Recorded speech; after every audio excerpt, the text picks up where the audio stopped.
Hope you all had a good weekend, and it's good to be back on this Monday. We're going to take a look at an interesting piece from The Athletic on Omar Berrada's time as CEO of Manchester United and what possible decisions as well his future could hang on. As usual, a big shout out to everyone out there who smashes that like button, supports the channel by subscribing, and get involved in that comment section because we do want to discuss some of your comments throughout today's video. How was your weekend? I was annoyed. Hit myself with a lump hammer, but there you go. That's one thing. The next thing, watching Liverpool progress to the next round, beating Brighton, FA Cup, I love it. We could have had a brilliant day out, and I've ended up doing little chores at the house, painting and things like that, and injuring myself. So I've not been happy. I didn't even notice that plaster there. No, well, it's actually quite swollen as well, to be fair. Well, you wouldn't notice, would you? You know what I mean? Yeah. Poor dad's running round. Well, I do hope you're all right. I'll do all the typing that's needed today anyway to save your finger. Now, I think the main talking point from us and a lot of yous in the community out there, that Omar Berrada, and he was basically the architect in bringing Ruben Amorim to the football club. So let's start there first. What do you make of all that? Well, look, I look at the article and it actually suggests Berrada's future rests with the success of the next hire. And to be honest with you, quite rightly, it goes in on him about what he's done at the club. He came in with bold claims. And I think if there's one thing about Berrada, he will look back at that claim of United will be challenging by 2028. And I think he regrets staying it. But to be honest, when you look at Berrada, that's the last job I would want to be taken up in Manchester United. A tough job. But the thing is, once he walks in there, I tell you what, he must have underestimated the carnage and chaos inside there. I think he's made mistakes. I think it's understandable. But I think now, this summer, he has got to rectify everything, get it right, because the buck actually stops with him. Yeah, as the CEO, I mean, is it, for his own future as the CEO, is it that important for him and his job security that he does get it right in the next appointment? Should it be Michael Carrick as the permanent manager? I want to know your opinions on that, or any possible candidates you want to see in the frame for the Manchester United manager's job. But the article does actually centre a lot on his primary responsibility for bringing Ruben Amorim in as the Manchester United manager. He pitched it as well alongside Jason Wilcox as the perfect tactical fit in that transitioning from Erik ten Hag into this Amorim era. He misjudged it. Let's face it, he misjudged it and got it wrong. Well, the pair of them got it wrong. And that's why they're under big pressure. You know, the perfect fit for Manchester United. Well, the perfect fit, according to these two, Wilcox and Omar Berrada, was let's bring this manager in and change the style and the philosophy of the way forward with Manchester United. So for me, he's brought Amorim in, take him away from the Ten Hag era, and got it completely wrong. We know that.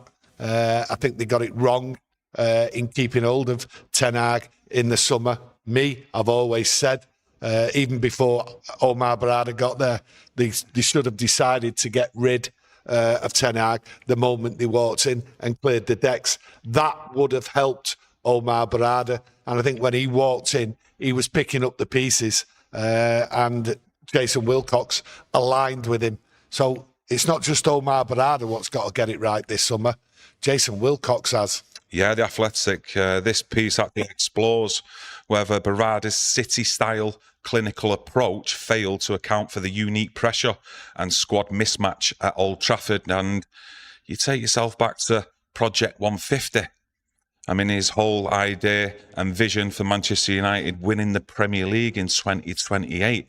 I mean, how far does that look off for you when you're looking at the current squad and the whole footballing structure and any noise surrounding the club? I think when you look at that comment he made about 2028 and all that, and the projects and everything, what was coming in, I think that was just a giddy schoolboy coming into a big football club, getting giddy, I can do this, and coming from City, totally different. So whoever sold him the idea of coming into Manchester United and talking big, had him right over, because Omar Berrada should have just come in, kept his mouth shut, and then looked at the big problem. he wouldn't have come out with that statement. But I think he was giddy, quite rightly. He was giddy. Biggest club in the world as far as I'm concerned. He doesn't underestimate himself. He thinks he can turn it round and everything. And he probably can. I think when you look at Omar Berrada, it's the people around him what he's got. They were appointed before he got there, and he's having to deal with these people. That's how I see it. But for me, Omar Berrada, this summer, right, has got to get it right. He's got to produce the right manager, the right philosophy going forward with all his staff. And I mean, it's the staff below him he needs to sort out. Do you think him and Jason Wilcox, two lads who have come from Manchester City, tried bringing over what some out there may call a blueprint of what worked over at City to Manchester United, and they've just underestimated the task in hand from the start? I don't know what Jason Wilcox blueprint is. I just don't. He seems to be flirting from one idea to another idea, and I think he's keeping hold of the top brass, as though like, you're my mate, as long as you're here, I'm here. That's how I see it. I've always seen that. I mean, if you look at the management before, and everyone was looking after themselves, well, Jason Wilcox, as far as I'm concerned, right, is clinging on to his job. And this summer, the decisions Omar Berrada makes is a decision on Jason Wilcox's future. Because as far as I'm concerned, he alone, Wilcox, has made some bad mistakes. Do you think his CV warrants him to be in the job that he currently is, though, Jason Wilcox, and what he's doing for Manchester United? Because it's a huge one, let's face it, in terms of recruitment as well. Or do you look at the previous summer in the signings that we made and you're thinking, yeah, I'm seeing progress there? I actually think Omar Berrada has to go along with Jason Wilcox being in place because Wilcox was there. So I don't think, when you look at Wilcox, for instance, one of the team in there, where he comes from, I don't think he's got the stature of Manchester United. For me, Omar Berrada's got the stature. You look at him, a very intelligent man and everything, right? And he is going to make mistakes. Manchester United is nothing like Manchester City, well-run football club.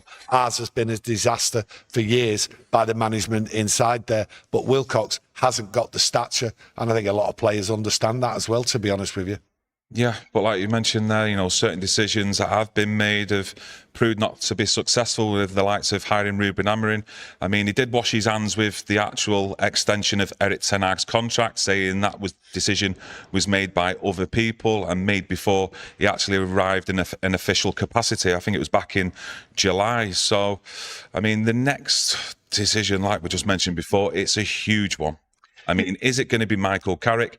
Do the fans out there, the community, want Michael Carrick to be given it permanently? Or should we go away and try and find someone either in the Premier League or abroad? Well, Berrada clearly got it wrong.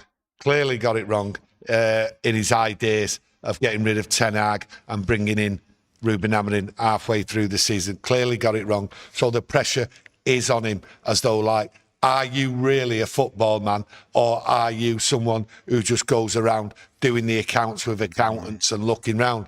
Like I say, he goes round, he knows people throughout football throughout the world, speaks 6 different languages, he's no mug. But when it comes to picking a manager, he clearly got it wrong. Should that really have been his role? I'm not too sure. Was he part of that, looking at Manchester City? I don't think so. I think there was other people involved when it comes to picking managers, players and everything else. I think Berrada was brought in to sort this football club out, get rid, sort of like get it on a stable footing. I mean, he sacked loads of people, 450 people. That was his job. Get in there, clear the decks, make it profitable. We was running at a loss. And he got rid of 450 people, and he's turned it round where it shows a profit. Now, it's just a paper profit as far as I'm concerned, but that was his job. And I think he had enough to do trying to sort out inside the club without getting involved in picking a manager. But he seemed hell-bent on getting Ruben Amorim. So he's owned it, and he's going to own this new manager, what we get in the summer. And if that fails, and over time, we'll soon see that a year, 2 years. And if it fails, then really it's down to Berrada. He's failed in every capacity, picking the right man. So in other words, will he be the right man? Well, the pressure's on him.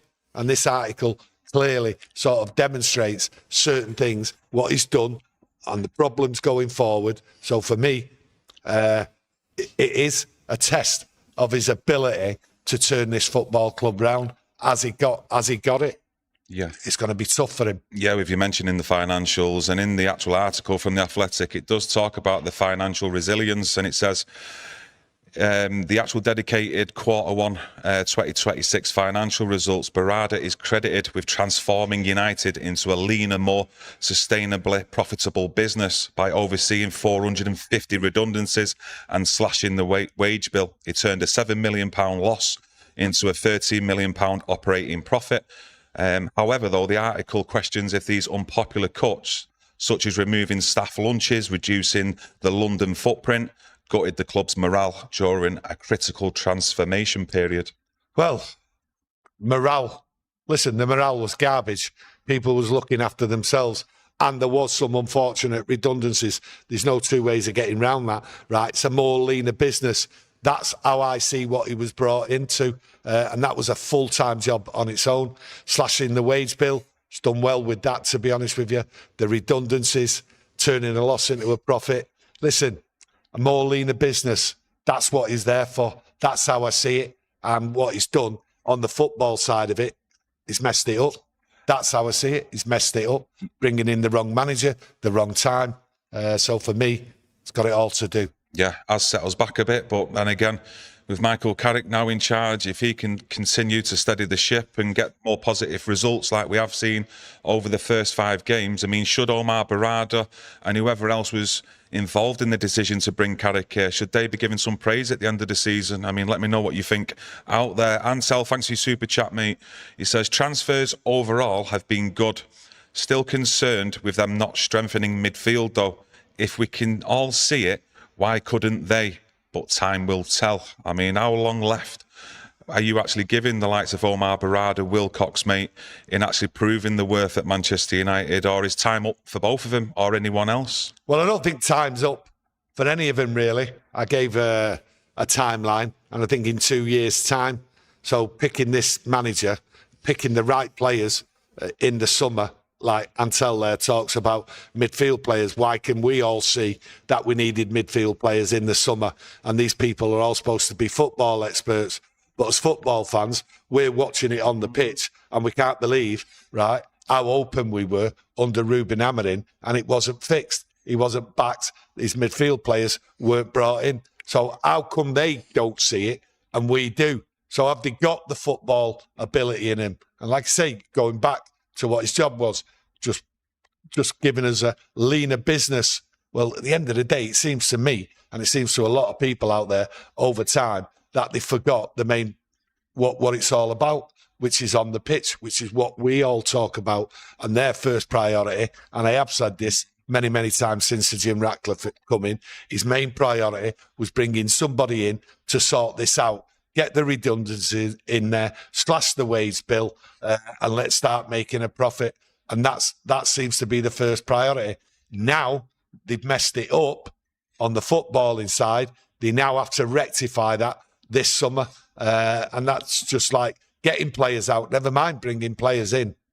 RD United says transfers look to be a lot better, but choosing a manager didn't go well. And the legend Fred the Red Cranham has gifted 5 memberships. The 5 people who've been gifted their memberships, a big thank you to Fred. And one of the pieces in the article, which I did find a good read, to be honest with you, and it's something that we have mentioned for quite a number of years on the channel, that surely 2 years for a new signing or for any player is more than sufficient to show the worth at Manchester United, and that they are capable of driving this team forward. And he has a 18-month rule, Omar Berrada, where the article analysed the 2025 summer window, specifically the arrivals of Brian Mbeumo, Matthias Cunha and Benjamin Sesko, and Berrada's philosophy that players must succeed or be moved on within 1 to 2 years is highlighted. Well, big trouble there. Players must succeed within 1 to 2 years. And to be honest with you, the way football is, that seems the way it's going. Listen, if that's his philosophy, 1 to 2 years, good luck getting rid of the players he doesn't want. Good luck trying to get rid of them with the contracts what they're on. And they are looking at the contracts. They are giving lower wages. We don't know what's in the contracts and that. So will they be able to move these people on? Obviously, we all talk about loan moves and everything else like that. But there's a lot of people looking at players now, and there's a few what they've got to deal with. And Berrada's philosophy, well, look at Ugarte, 1 to 2 years. Well, his time's up. Mason Mount, he looks at the philosophy as keeping injured players and all that. Well, that has to be a concern. Mount is a concern with his injuries and that. Seems to like come back into the team, whether it's to start a game or come on a sub, and he doesn't really get a run. But everyone praises him. It's okay getting all the praises and everything, but as a squad player, he's just not fit enough. He's not there consistent. So there is a big problem. And then Mason Mount, that's Mason Mount. I've always said it's going to be a problem with Mason Mount at the start of the season, getting him in the team because of the players we brought in. Look at the players we brought in. They're in Mason Mount's position. The only way I see Mason Mount basically staying with all these players and with 1 or 2 more players coming in is if Bruno Fernandes isn't there. That's all. I can't see him getting in, and they must see that. They must see that, regardless of the praise Mason Mount gets from everybody. The only number that you need to look at with Mason Mount and that's the appearances he's made for Manchester United. I mean, the last time I looked, I think it was a couple of days ago, to be honest with you, I think he's made 48 appearances in total in the Premier League for Manchester United, and that's since he signed in the 23-24 season that summer. £55 million. I think it's 5 million as well in add-ons, so let's just call it 60 million. I mean, that's not good business at all that was been made. And you look even nearer with the likes of Manuel Ugarte. I mean, is it £50 million we paid PSG for him and his services? To me, he looks surplus to requirements come the summer. And we actually sold Scott McTominay, if you believe all the reports out there, to help fund that deal as well. So we can't have any more of them sort of transfer businesses going forward. But the summer just gone. I'm happy with it. I see signs of progress, and let's hope they can continue that into the summer and the future. Yeah, but the pressure's on Berrada. You know, how's he going to deal with this? You know, you look at Ugarte, the amount of times he's started. He's not starting this year. Then you look at Mount, and then you've got to take into account De Ligt. There's another player who's suffering from injuries. I never thought when they signed him it'd be a big problem with injuries. I just thought he'd been injured once or twice at different football clubs, but this seems to be ongoing. I pointed it out straight away. This is a serious problem with De Ligt, but no one seems to be speaking up about De Ligt's problem. And then you go into Xerxes as well. So these 4 players there, right, all cost big money, massive money as far as I'm concerned, and we've not really got a consistent playing time out of any of them. Some have failed. Xerxes not lived up to it. I still think he's a good player. So what's he going to do with Xerxes? Is he going to get him out? Is he going to bring money in? Is he going to do the same with Ugarte? But your 2 players who were injury prone, right, is Mount and De Ligt. How's he going to deal with them? And that's down to Omar Berrada. He talks about his philosophy. And I say to you again, this summer, right, sets Berrada, Wilcox and the rest of them, Vivell and Sir Jim Ratcliffe up. It sets them up for failure if they don't get it right, and they've got 2 years as far as I'm concerned. So, as I said at the beginning, the last job I would have wanted inside there is Omar Berrada's. Yeah, just get a bit of facts and context around it, just discussing Mason Mount. I think that was all down to John Murtagh as well, who was the director of football at the time, in bringing Mason Mount to the club, not the likes of Jason Wilcox or maybe even Omar Berrada. But with you just talking like you just did there, I mean, with Jason Wilcox and Berrada, I mean, how confident are you that they will actually get the transfer plan right this summer, especially when we've not got a permanent manager in place who should be having an input and a decision there on the table? I'm not too sure they'll get both decisions right, the transfer and the manager. We've been told about a short list, but United are just inside there. They're consulting with each other, looking at data on different managers and that. And I don't think there's a clear picture of who they prefer to come in. And like I say, they have to make a decision by the end of April and then start going for a manager. And, you know, we never know what's going to happen with Carrick. We don't know the results, what are going to come, how that's going to turn out, you know, game by game. I think that's how we've got to look at it. So Carrick might put himself in the shop window, but I don't think there's a clear picture of who Ineos, Omar Berrada and Wilcox are actually fancying. I think it's a tough ask to get it right, and then to get the transfers right. There's a lot of things going against getting the right amount of players in this club and in the right positions, really. Because when you do look at some of the positions, what have been brought in, a lot of fans have questioned, well, why go for that position when we need something else? Yeah. So as fans, we're football fans, we know what we're watching on the pitch. These people don't seem to be getting it right when they're watching football and backing a manager, and that's the problem.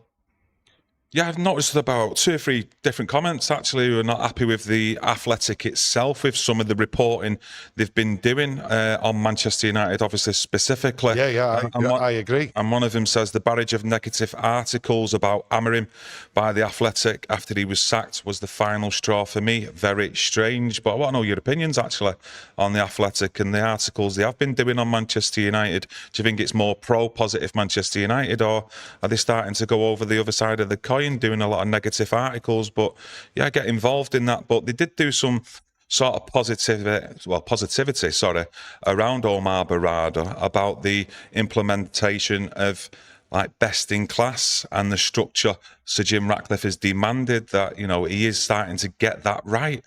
I mean, well, best in class. No, I don't see it. I don't think anyone sees it.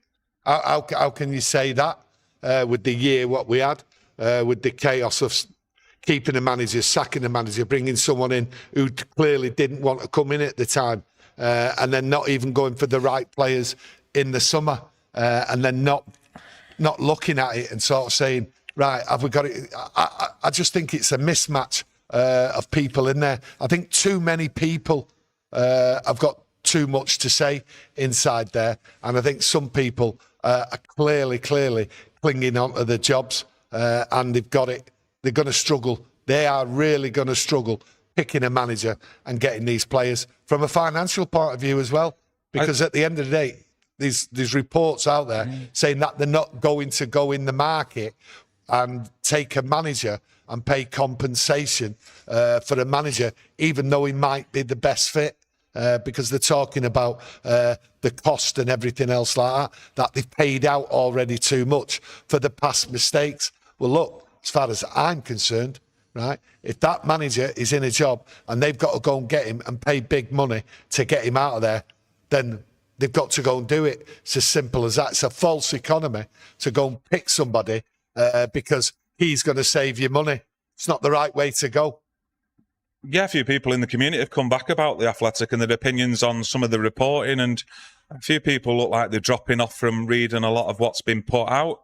But yeah, anything that comes to mind, I mean, please raise it in the chat so we can discuss it. But about like a cultural reset of what's mentioned in the article, that he has been ruthless in raising standards and his willingness to take the unpopular path, like with redundancies, and ending also any speculation about that Amazon documentary.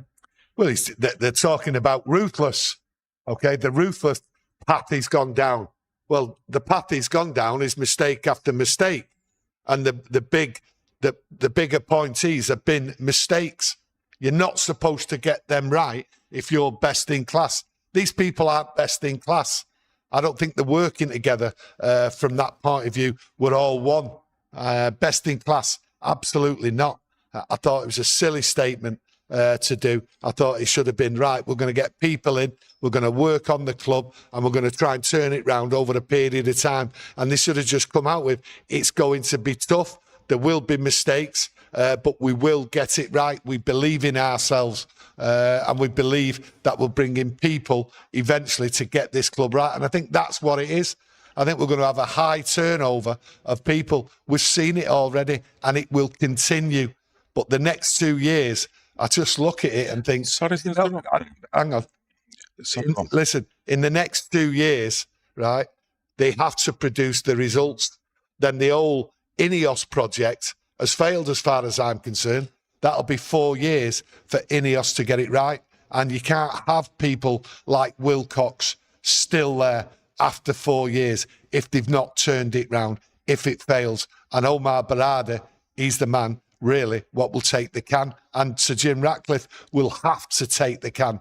I'm not going to accept it. And they say they're not going to accept failure. But if they are part of the process and it doesn't turn round, I believe it will turn round. Okay, this is Manchester United. At the end of the day, it'll turn round. But will it turn round in the 2 years? They've set themselves a standard of quickly rushing it. And I think this is a long-term project. We're going to have carnage and chaos. I keep saying it. Up, down, up, down. That's why I always said I thought we'd finish 8th. And by luck, we might not finish 8th. We might finish in the Champions League. Yeah, there's a poll currently running in the live chat. So if you've not already voted in that, please get your votes in, because I will discuss and let you all know the what that actually comes to. What have we got running here? That's it. Has Omar Berrada proven himself as the right man for Manchester United? 17% says yes, he's fixed the footballing structure. 43% say no, Amorim was a huge mistake. And 40% says not yet, he needs more time. Well, you've got to go with not yet. And I, clearly, in my eyes, he's not sorted this club out. It will take a while. He's not clearly fixed this. He's made some bad mistakes, and I'm sure the mistakes I've mentioned he's done. I'm sure there's other mistakes what you can pull up on, but the Amorim one was a terrible mistake. It was a terrible mistake because they should have got rid of Erik ten Hag well before that and decided it in the summer. Makes no sense. Makes no sense. They were never happy. Omar Berrada and the other people were never happy with Erik ten Hag. So to make that decision, you have to question not just Omar Berrada, you have to question them all.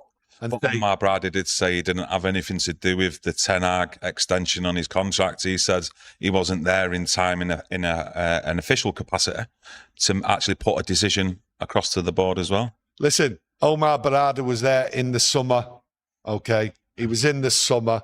The players come in, okay? The signings come in, and Erik ten Hag was still there. He was still there. He was inside the club. What? Is he disassociating himself from any knowledge or anything like that? I very much doubt it, because he was in the running for Ruben Amorim. He pushed Ruben Amorim. So he was there. He knew what was going on. Yeah, it's going into the chat. Zane, thanks for your super chat. Is that Zane Miassi, the Arsenal fan? It must be. Well done for beating us. We will still win the league and have our revenge next season. Good to see you back, mate. Yep. Well, you didn't believe me that we'd beat you. We absolutely thrashed you. And by winning the league, you're going to bottle it again because you won't be able to handle the pressure. But it's nice to see you back. Simply Dread, thanks for your super chat, my mate. And it was good to see you the other week at Old Trafford. Squad is okay now on the pitch, but will be a mess next season. The process to sort a manager should be now. So you want that decision already made and public, I take it, my mate. Is that right? Yeah, well, the process is taking place. I don't know how big the process is. I'm getting baffled more and more each day by names sort of dropping out or anything. And the fact that there's communication out there being talked about that United haven't contacted anyone. They haven't spoke to anyone. They've not spoke to anyone's circle of friends, shall we say, and tried to sort of like, are you fancying coming to Manchester United if this, if that? So that lack of communication out there and stories coming back that they're actually talking to one worries me big time. Just want to get a couple of comments reeled off. Keith Stitt, the owners can't criticise each other openly, so there's a prestige culture and huge mistakes are being made. No one owns their mistakes. Tropical Sailboat, I think it is. I think Ineos and the Suits are in the last chance saloon.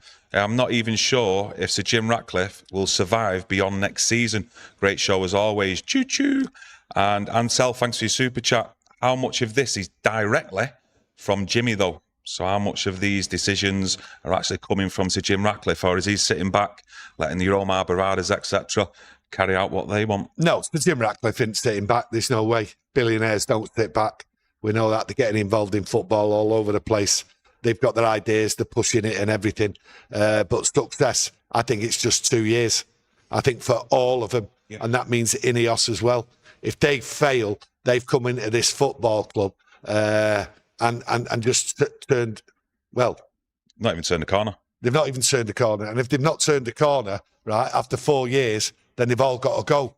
Now, will Sir Jim Ratcliffe wipe his mouth and say, I've made a terrible mistake, right? I've tried to do what I've tried to do. I've failed, and now my shares are up for sale. And I did say the other month, he's got 2 more years to turn this football club round. Problem is, we've got best in class, as far as they're concerned, with Vivell, with Wilcox, and with Omar Berrada. And for me, that's not best in class. That's too many people, right, putting the fingers in the pie. But surely the mistakes that were being made just under the Glazers before Sir Jim Ratcliffe come in as a co-owner, because of how big them mistakes were and the financial impacts of them, it was never going to be a quick fix, though, surely. Just looking at a light switch, yeah. You know, where it's going to take at least maybe 3-4 years to show some positive signs of progress, surely, on the football pitch anyway. I mean, you look at some of the players in the squad, huge contracts. I mean, I thought they'd done really well in the summer just gone, you know, with the bomb squad, getting rid of the likes of Garnacho, you know, really poor attitude. You know, Marcus Rashford didn't want to be at Manchester United, Jadon Sancho, etc. And they were a big strain on the finances, especially on the wages. Okay, if I was chasing to be involved in Manchester United for a year, okay, either to buy it or be a part owner, right, I would clearly have the football people around me, right, talking to me while I'm trying to make a bid, trying to make a deal. And within that deal, the football people will be saying to me, right, get rid of this, get rid of that, get rid of that. And one of the things they got rid of was the manager. And the first thing you do is get rid of him, right, and bring this manager in. They did not even know, right, the type of manager they wanted, okay? Because the following summer, they were talking to Tom, Dick and Harry. They should have known from the first moment they walked in, right, they were going to appoint a new manager and the way to go down the football route, but they didn't. They were more concerned, right, about making a more leaner business, okay? That's what they were concerned in. Yeah, a lot of these getting involved in the chat. I want to read one from Richard, who says, whatever anyone thinks, there was no quick fix after the mess left for them to sort out. No. Personally, I think they are doing a remarkable job under the circumstances. Let me know if you agree with Richie in the chat. No, there's never going to be a quick fix. Never going to be a quick fix. And that's why I say to you about Omar Berrada when he come in. His remark about challenging in 2028. I think that was a silly remark, but that's just giddiness. That happens. But a quick fix, I don't think anyone ever thought it'd be a quick fix. When you look at Murtock and all that lot, what was running the football club, they were running it as a personal finance thing. They were having it bang off. That's how I see it. They were earning money, and it was a joke running round. Murtock, for instance, he was in every country for weeks and weeks, having holidays in the summer, pretending to go and buy players. That's what he was doing. Yeah, he had us all over. He had us all over. But they were all at it. They were all at it, using it there for their own little, like the silver and the gold, picking it off. They weren't there for the project of Manchester United going forward. So whoever come in always had a difficult task. Now then, Sir Jim Ratcliffe and Ineos, they had a difficult task. No one's denying that. But the fact is, right, what happens on the pitch, they needed to change it. They needed to change the manager. They were never happy with him. And they were frightened. And they shied away for the big decisions. And the big decisions, what have been made, have made this club more turmoil when it should have been started in the first 6 months. And it wasn't. And it was clear to see, right, that when someone comes in, they start afresh. And they didn't. And it dragged on and on and on. Yeah, it was a bit of a laughing stock, weren't we, with the way Richard Arnold, Murto were chasing Frankie de Jong for what seemed over a month in Barcelona, going then to Adrian Rabiot, his agent, who's his mum, taking her out for beef dinners over in Italy. And we've seen it in the past as well under Woodward with the likes of Cesc Fabregas and Sergio Ramos, when really all they were doing was looking at getting a higher contract at Barcelona and Real Madrid. Yeah, but also you have to look at the people in charge before Ineos come in, how they were overseeing. And it doesn't sit with me that the amount of money we was paying for all these players, right, overpriced, right, the quality of them and everything. So it doesn't sit with me. Where there's money, right, there's always a sniff of something wrong.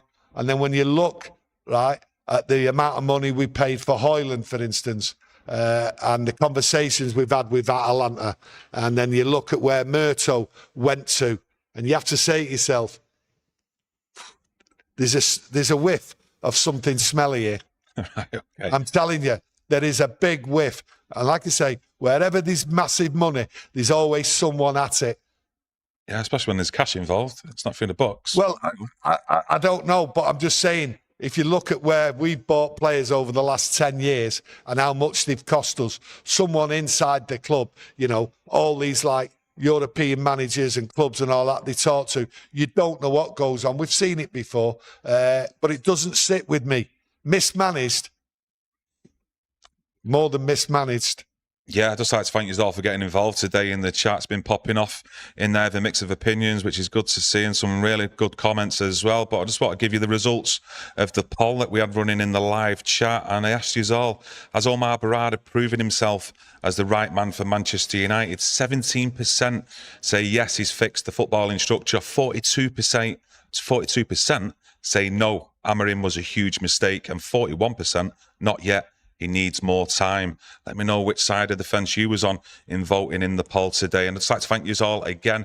Much appreciated you all joining in, smashing that like button, Yes. showing your support as well by subscribing. We'll be back tomorrow with another live video, so get that notification on. Enjoy the rest of your day, and we'll see you again soon. Much love to everyone. Thank you. Thank you.